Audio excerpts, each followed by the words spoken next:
हमारे दोस्तों, आज हम देखेंगे किस्सा फिलिस्तीन का 5 मिनट में। यानी कैसे एक फिलिस्तीन एक अरब मुल्क होने के बावजूद उसमें यहूदियों का एक मुल्क बन गया जिसका नाम बाद में पड़ा इज़राइल, जबकि वो मुल्क अरबों का था।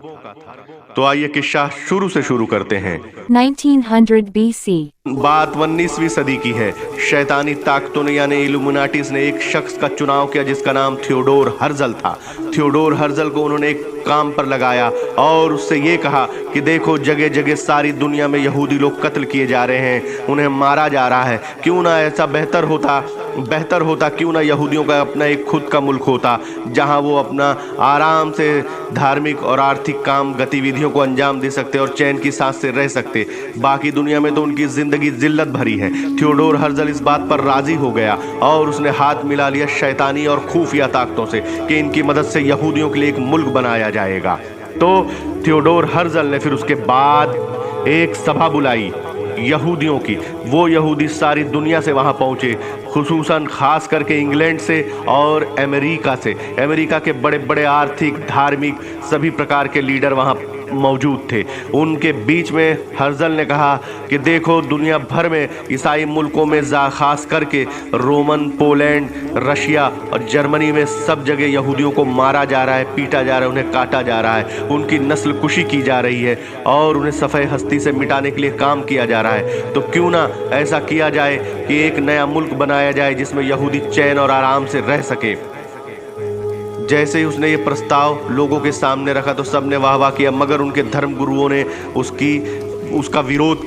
धर्म गुरुओं ने कहा, नहीं हर्जल, ये हमारी धार्मिक ग्रंथों में दर्ज भविष्यवाणियों के खिलाफ बात है। उसमें तो लिखा है कि मसीहा आएगा और हमारे लिए अपना मुल्क बनाएगा जिसमें हम चैन और अमन से रह सकेंगे और अपनी पूजा और इबादत कर सकेंगे। मगर हर्जल ने उन्हें हड़का दिया, कहा नहीं, तुम अपने धार्मिक कर्म कांडों में ध्यान दो, मुल्क बनाना ये हमारे जिम्मे है। और हर्जल और उन धार्मिक फिर हर्जल ने एक नए फिरके की बुनियाद रखी जिसका नाम रखा ज़ायनिज़्म। यूं हर्जल फाउंडर फादर कहलाता है ज़ायनिज़्म का, यानी सहूनियत का। सहूनियत ये यहूदियत के नियमों के बेसिक नियमों के बरखिलाफ बना एक फिरका है। यहूदियत में ये कहा गया है कि मसीहा आएगा और हमें नया मुल्क बना कर देगा, और सहूनियों ने ये कहा कि नहीं, हम नया मुल्क बनाएंगे और अपने मसीहा के आने की राह हमवार करेंगे। यूं हर्जल हुआ फाउंडर फादर ऑफ ज़ायनिज़्म। तो ज़ायनिज़्म में जब ये बात हो चुकी तो फिर उन लोगों ने एक एजेंडा सेट किया। सारी दुनिया में घूम करके उन्होंने एक एजेंडा सेट किया कि लाओ अब अपने लिए एक मुल्क बनाया जाए, जिसमें उन्होंने जगह। फिर इस एजेंडे के बाद हर्जल ने सब यहूदियों सहूनियों से मिल करके, खास करके रॉचफिल्ड फैमिली से मिल करके सारी दुनिया में 2 जगह का चुनाव किया, अर्जेंटीना और युगांडा। उन्होंने तय किया इन 2 में से किसी एक जगह पर हम अपना नया मुल्क बनाएंगे। तो उन्होंने आखिर में तय हुआ कि युगांडा में यहूदियों के लिए एक नया मुल्क बनाया जाएगा जो खुद का उनका अपना देश होगा, जहां वो मान सम्मान के साथ रहेंगे। मगर शैतानी ताकतों ने उनसे कहा, ए हर्जल, तू देख, सबसे ज़्यादा चैन व अमन के साथ अगर यहूदी कहीं रहते हैं तो वो मुसलमान हुक्मरानियों में, यानी मुसलमान सल्तनतों में। फिलिस्तीन में जाकर देखो कितने चैन व अमन और भाईचारे के साथ मुसलमान उन्हें अपने साथ में रखते हैं। ना उनमें कोई लड़ाई होती है, ना उनमें कोई झगड़ा होता है, उन्हें बड़ी इज्जत और आबरू के साथ रखा जाता है। ये बात जब हर्जल ने सुनी तो उसने बहुत गौर व फिक्र के साथ सोचा कि हाँ, शायद फिलिस्तीन हमारे लिए अच्छा हो या कोई अरब मुल्क हमारे लिए अच्छा हो, क्योंकि वो मुसलमान हमारे साथ बड़ा भाईचारे वाला व्यवहार में। फिर थियोडोर हर्जल गया सुल्तान अब्दुल हमीद से मुलाकात करने, जो कि उस वक्त खिलाफत उस्मानिया के सुल्तान थे। थियोडोर हर्जल जब सुल्तान के पास पहुंचा और अपनी पेशकश प्रस्तुत की तो सुल्तान ने कहा, क्यों थियोडोर हर्जल, तुम तो हमारे बारे में बड़ी बुराइयां करते हो पेपरों में कि हम मुसलमान बुरे होते हैं, ऐसा वैसा। तो उसने माफ़ी कही, कहा सुल्तान, इसके लिए मुझे वहाँ पैसा दिया जाता है और ऐसा वो ईसाई हुक्मरान मुझसे करवाते हैं। तो सुल्तान अब्दुल हमीद ने कहा, क्या तुम उसके लिए माफ़ी मांगोगे? कहा, बिल्कुल सुल्तान, मैं माफ़ी मांग लूँगा अपनी गलती से। गुजारिश है। सुल्तान ने कहा, पूछ, बोलो क्या गुजारिश है? उसने कहा, सुल्तान, हमें फ़िलिस्तीन में थोड़ी जगह दी जाए क्योंकि दुनिया में जगह जगह यहूदी मारे जा रहे हैं, काटे जा रहे हैं, पीटे जा रहे हैं, मगर एक फिलिस्तीन यानी मुसलमान रियासतें ऐसी हैं जो हमारे साथ सदियों से अच्छा व्यवहार करती आई है। ईसाइयों ने तो हमारे साथ बड़ा बुरा व्यवहार किया है। तो मेरी आपसे एक गुजारिश है सुल्तान कि फ़िलिस्तीन में थोड़ी सी जगह दे दी जाए ताकि हम यहूदियों को वहाँ बसा सकें और उनका एक अपना मुल्क बना सकें, ताकि वो चैन और इज्जत आबरू के साथ, सम्मान के साथ वहाँ रह सकें। तो सुल्तान ने कहा, नहीं हर्जल, मैं इसमें तुम्हारी मदद नहीं कर सकता हूँ, क्योंकि ईसाइयों से हमारा मुआहदा है कि फिर दोबारा हम यहूदियों को मुसलमान फ़िलिस्तीन में बसने नहीं देंगे। मैं ये मुआहदा नहीं तोड़ सकता हूँ। तो फिर हर्जल ने जब ये सुना तो उसे बड़ी मायूसी हुई। उसने सुल्तान को माली लालच भी देने की कोशिश की, मगर सुल्तान ने वो कबूल न किया और उसे रुखसत कर दिया। यूं मायूस होकर हर्जल सुल्तान के दरबार से निकला और आखिर में तय पाया, फिर एक मीटिंग ली ज़ायनिज़्म वालों के साथ, और उसने तय किया कि आखिर में अब युगांडा ही हमारे लिए बेटर होगा एक नया मुल्क बनाने के लिए। फिर उन्होंने अपना काम यानी अपनी प्लानिंग शुरू की, मगर अचानक एक तब्दीली आ गई। ब्रिटेन सरकार ने अचानक एक एग्रीमेंट अपने फॉरेन मिनिस्टर से तैयार करवाया जिसका नाम था बाल्फोर डिक्लेरेशन। ये बाल्फोर डिक्लेरेशन ब्रिटेन के फॉरेन सेक्रेटरी आर्थर बाल्फोर ने लिखा, जो रोचिल्ड को लिखा था। रोचिल्ड को जिसने वो जो बाल्फोर एग्रीमेंट लिखा, वहीं से पूरी तब्दीली शुरू हुई और यही बाल्फोर डिक्लेरेशन भी बना असल फसाद की जड़ और अंग्रेजों की साजिश का एक जीता जागता नमूना है। इस वीडियो में अब तक के लिए बस यही। अब हम अपने नए वीडियो में इसी सीरीज में देखेंगे बाल्फोर डिक्लेरेशन आखिर है क्या, जिसने सारे फसाद की जड़ रखी और यहूदी मुसलमानों को हमेशा लड़ाने का एक एजेंडा सेट कर दिया। बिस्मिल्लाहिर्रहमानिर्रहीम। मुअज़्ज़ज़ दोस्तों, हम पहले वीडियो में देख आए हैं कि हर्जल ने जब नए मुल्क की पेशकश की तो यहूदी धार्मिक पेशवाओं में और हर्जल में हुज्जत हो गई। फिर हर्जल ने चिढ़ते हुए एक नए गिरोह की बुनियाद रखी, यानी एक नया फिरका ही यहूदियत में बना डाला जिसे सहूनियत कहते हैं, यानी ज़ायोनिज़्म। यूं हर्जल बना फाउंडिंग फादर ऑफ ज़ायोनिज़्म। अब हम देखेंगे बाल्फोर डिक्लेरेशन आखिर ये क्या है, किसने तैयार किया और किसको लिखा। बाल्फोर डिक्लेरेशन ये अंग्रेज सरकार के फॉरेन ऑफिस ने तैयार किया। ये वो मसौदा है जिसने फिलिस्तीन में, जिसने अरब देशों के सीने में एक खंजर घोंप दिया और हमेशा के लिए फिलिस्तीन को एक विवादित जगह बना दिया, जो कि अब से पहले सुकून से था। बाल्फोर डिक्लेरेशन ये ब्रिटिश गवर्नमेंट ने तैयार करके रोचिल्ड्स को भेजा।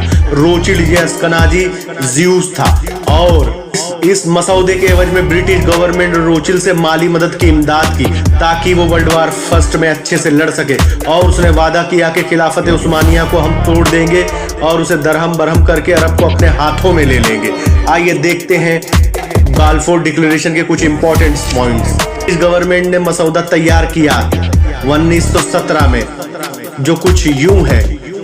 डियर रोचिल्ड, हमें यह आपको बताते हुए काफी खुशी होती है कि ज़ायोनी यहूदियों के लिए हमने एक मुल्क बनाने का फैसला किया है। ब्रिटिश गवर्नमेंट ने ज़ियोनियों के लिए फिलिस्तीन देश के अंदर ही एक देश आबाद करने का फैसला किया है। ये यहूदियों का देश होगा जहां आप यानी यहूदी अपनी धार्मिक और राजनीतिक सारे कर्मकांडों को आसानी से कर पाएंगे जैसे आप दुनिया में नहीं कर पाते हैं। बराए मेहरबानी ये बाल्फोर डिक्लेरेशन की जानकारी ज़ियोनिस्ट फेडरेशन को दे दी जाए, सभी लोगों को इससे आगाह कर दिया जाए। लिखने वाली ब्रिटिश गवर्नमेंट फॉरेन ऑफिस, पाने वाला रोचिल्ड्स। ब्रिटिश गवर्नमेंट की बदनीयती थी जो जानते थे कि इससे बड़ा विवाद जन्म हो लेगा, मगर उन्हें क्या था, न ज्यूस उनके थे, न यहूदी उनके सगे थे, न मुसलमान उनके सगे थे। वो चाहते थे कि दोनों लड़ते रहे और हम हमेशा रेफरी बने रहे। यूं अंग्रेजों ने इस गहरी साजिश को अंजाम दिया था जिसकी वजह से फिलिस्तीन आज भी जल रहा है। तो दोस्तों, ये है बाल्फोर डिक्लेरेशन जिसने हर फसाद की जड़ रखी। अरबों ने अंग्रेजों के साथ मिलकर खाना जंगी यानी गृह युद्ध छेड़ दिया खिलाफत उस्मानिया के खिलाफ। पहले से कमजोर खिलाफत उस्मानिया इस भीतर आघात यानी अरबों की बगावत को सह न सकी और हिजाज में अरबों पर गोली चलाने से मना कर दिया उस्मानी फौजों ने, और उस्मानी फौजों ने हथियार डाल दिए। अरबों में बगावत का अगुआ बना शरीफ मक्का। यूं 1922 में Ottoman empire, the great Ottoman empire यानी खिलाफत उस्मानिया को तोड़ डाला गया।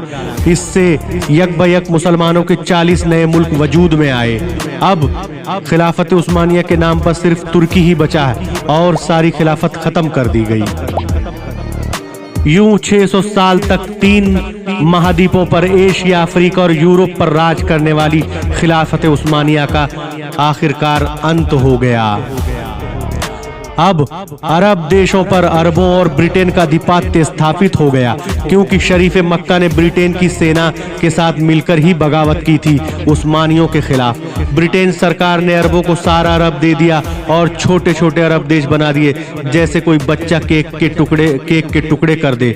यूं बालफोर डिक्लेरेशन को उन्होंने जहन में रखते हुए फिलिस्तीन पर अपना ही अधिपत्य जमा कर रखा और फिलिस्तीन की जगह किसी अरब को न दी। और उस जगह में बालफोर डिक्लेरेशन के हिसाब से अंग्रेजों ने वहां पर सारी दुनिया से यहूदियों को जमा करना शुरू कर दिया। ये सिलसिला चलता रहा धीरे धीरे कई सालों तक, मगर तब तक फिलिस्तीनियों को इस साजिश को समझने में काफी देर हो चुकी थी।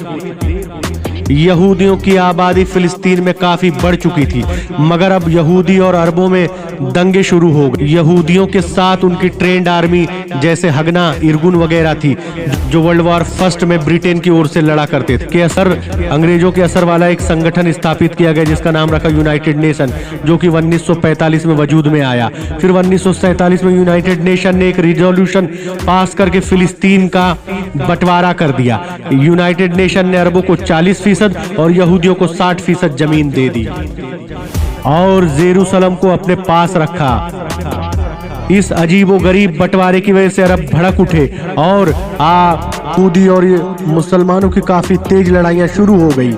फिर 1948 में अरब इजराइल युद्ध हुआ, जिसमें ब्रिटेन, अमेरिका, रशिया, लगभग सारा यूरोप यहूदियों के साथ खड़ा था। इस जंग में यहूदी जीते थे और उन्होंने फिलिस्तीन की जमीन पर भी कब्जा कर लिया, जो यूनाइटेड नेशन ने उन्हें अलॉट की थी।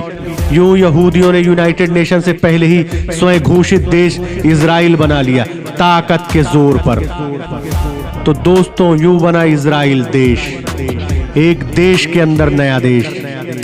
तो यूं ब्रिटेन और अमेरिका की साजिशों के चलते, यानी अंग्रेजों की साजिशों के चलते, एक देश फिलिस्तीन के अंदर ही एक देश बना दिया गया, ताकि मुसलमान और यहूदी लड़ते रहे और ईसाई रेफरी का काम करें। तो दोस्तों, ये मुख्तसर सा किस्सा रहा कि कैसे फिलिस्तीन इजराइल बन गया। तो मिलेंगे अपने नए और दिलचस्प वीडियो में, तब तक के लिए अस्सलाम वालेकुम वरहमतुल्लाहि वबरकातुहू। तो वीडियो अच्छा लगा हो तो लाइक करें, सब्सक्राइब करें और वीडियो शेयर जरूर करें, ताकि ज़्यादा से ज़्यादा लोगों तक मालूमात पहुंचे। बेल आइकन को जरूर प्रेस करें ताकि मेरी हर नई वीडियो का नोटिफिकेशन आपको मिल जाया करे।